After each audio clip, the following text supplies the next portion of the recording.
ជាង ចា អូខេអរគុណសូមក្រុមជើញទស្សនាការប្រឡងរាំដូចតទៅ1 2 3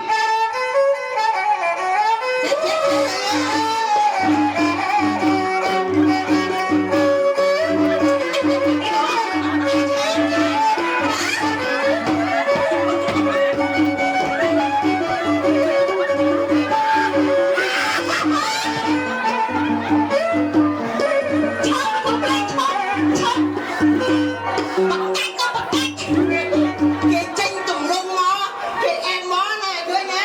ណែ មកនេះគេប្រឡងចឹងគេមិនប្រឡងចង្វាក់ខ្មែរនោះសិន ក្រុមខ្ញុំឃើញថាល្អមួយ